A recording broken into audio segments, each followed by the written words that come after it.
They erased the interviews. They erased the record. But not this. My name is Matilda O'Donnell MacElroy. I was 23 years old when I first communicated with Airl. Not with words, but through direct thought. What I shared in the transcripts was only part of the story. There was more.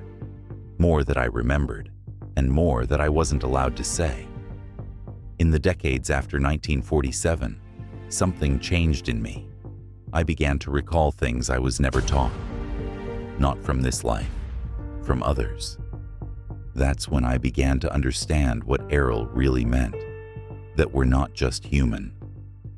All of us, every person on this planet, we're ISBEs, immortal spiritual beings. Trapped here, erased, recycled, forgotten.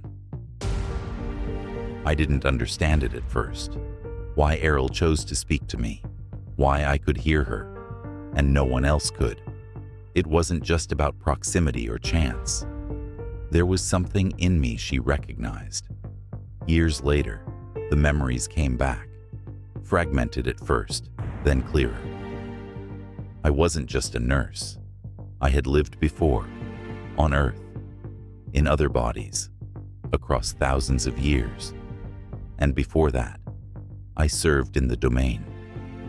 Airl told me about the Lost Battalion. 3,000 officers from the domain, ambushed and captured by the old empire.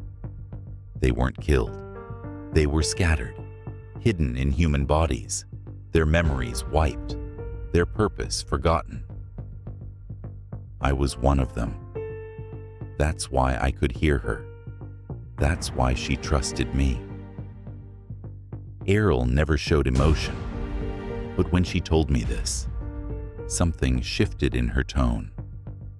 The domain had not forgotten its lost officers. They had built something to find them, a scanner, unlike anything we understand. She called it the Tree of Life. It didn't search by name or by face. It searched by identity, by spiritual frequency. It could detect ISBs, not just where they were, but who they had been. Over time, the domain located every last member of the Lost Battalion, all 3,000, reincarnated on Earth, still trapped, still unaware. I was one of the final ones to be found. The scanner confirmed it. Airl didn't need proof. She already knew. I was told to never speak of it again, but Airl never stopped communicating. It wasn't constant. Sometimes months would pass. Then suddenly, she would reach out. A question, a memory, a flash of insight that wasn't mine. It felt like a signal, quiet, deliberate, just enough to keep me awake. She also warned me, they will try to erase you again, not just in this life, but after. And I believed her. At first, the memories came in dreams.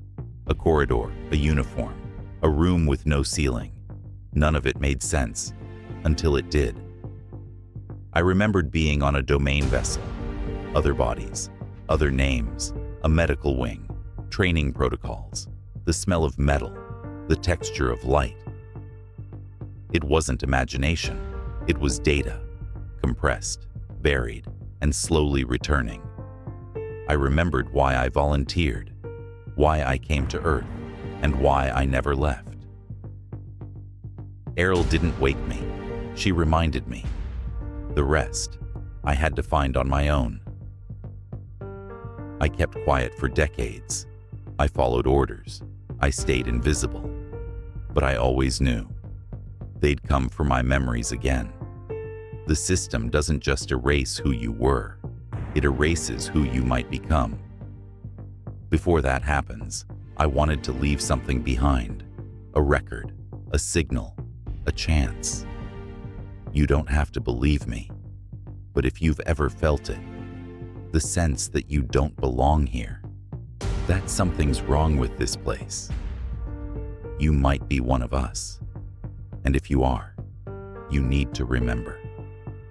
I'm not afraid of death, but I'm not naive about what comes after. The next time this body stops, they'll try to wipe me clean again. I may lose everything I've remembered, everything I've written, but maybe not. Maybe someone will hear this. Someone who still remembers something they weren't supposed to. Someone like I was. My name was Matilda O'Donnell MacElroy.